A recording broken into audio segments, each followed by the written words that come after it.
नमस्ते, मैं हूँ आचार्य प्रतिष्ठा।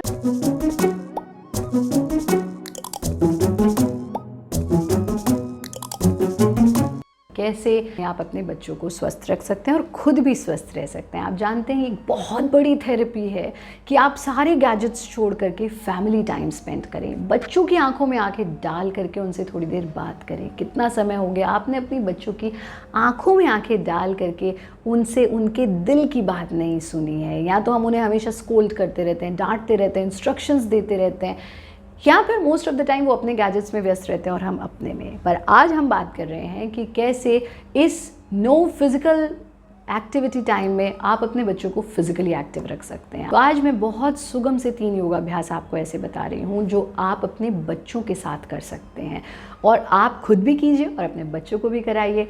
कुछ अभ्यास इसमें थोड़े से ऐसे जटिल हो सकते हैं जो बच्चे आसानी से कर लेंगे, पर एडल्ट्स के लिए जिन्होंने कभी योगाभ्यास नहीं किया थोड़े से मुश्किल हो जाते हैं।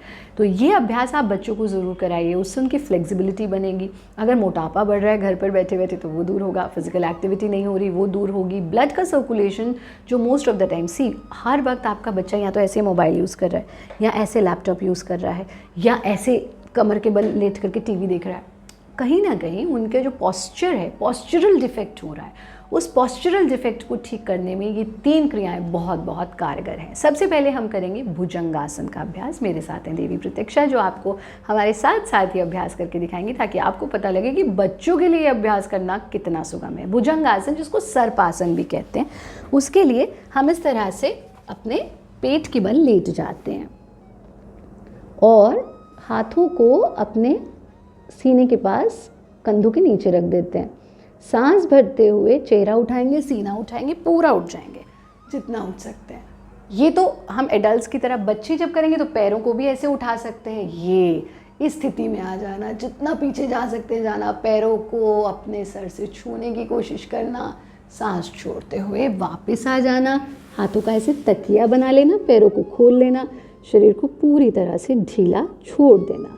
ये बहुत सुगम आपने किया भुजंगासन का अभ्यास, जिसको हम सर्पासन भी कहते हैं। इसका अभ्यास आप 3 से 4 बार तक कर सकते हैं। यहीं से हम करेंगे चक्रासन का अभ्यास, और इसके 2 एंगल्स दिखाने के लिए देवी प्रतीक्षा सर इधर करके करेंगी और हम सर उधर करके करेंगे, ताकि आपको ये समझ आ जाए कि इसका अभ्यास दोनों एंगल से कैसे होता है। तो इस तरह से कमर के बल लेटना, पैरों को फोल्ड कर लेना, यानी जितना हो सके अपने हिप्स के पास लाना पैरों को, फिर पैरों को खोल देना। हाथों को इस तरह से फोल्ड करके अपने कंधों के नीचे टिका देना, और फिर सांस भरते हुए हम हिप्स को उठाएंगे, कमर का आर्क बना लेंगे, सर को ढीला छोड़ देंगे। जितनी देर यथा सामर्थ्य रुक सकते हैं रुकेंगे, फिर धीरे धीरे से वापस आ जाएंगे। बच्चे इसको बहुत सुगमता से कर सकते हैं। अब आप ऐसे अपने कमर के बल लेटे रहेंगे, और जब उठेंगे तो हमेशा करवट लेके उठिएगा, आप लेटे रहिए इस तरह से। और यहाँ से हम करेंगे कर्णपीड़ आसन का अभ्यास। ये तो बच्चों का फेवरेट होता है। क्यों फेवरेट होता है? क्योंकि जब इन्होंने अभी बैकवर्ड बेंडिंग किया तो उसके बाद उनको फॉरवर्ड बेंडिंग होना भी ज़रूरी है। कैसे करेंगे कर्णपीड़ आसन? थोड़ा सा नीचे हो जाइए आप, ये अब करके दिखाइए। ऐसे पैरों को उठाना और सर के पीछे ले जाना, और इस तरह से दोनों पैरों के बीच में उनका फेस आ जाएगा। बच्चे इसको बहुत मस्ती से करते हैं। फिर धीरे धीरे वापस आ जाएंगे, लेटे रहिए, रिलैक्स हो जाइए। इन तीनों क्रियाओं का अभ्यास 3-3 बार आप कर सकते हैं।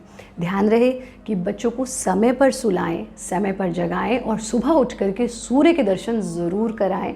यानी 20 minutes they must spend in sunlight, जिससे उनका विटामिन डी बेहतर रहे, और सूर्य की किरणें उनको हर तरह से फिजिकली और मेंटली स्वस्थ रखती हैं। हमारा कार्यक्रम देखते रहें, स्वस्थ रहें, मस्त रहें, व्यस्त रहें, और किसी परेशानी से नहीं त्रस्त रहें।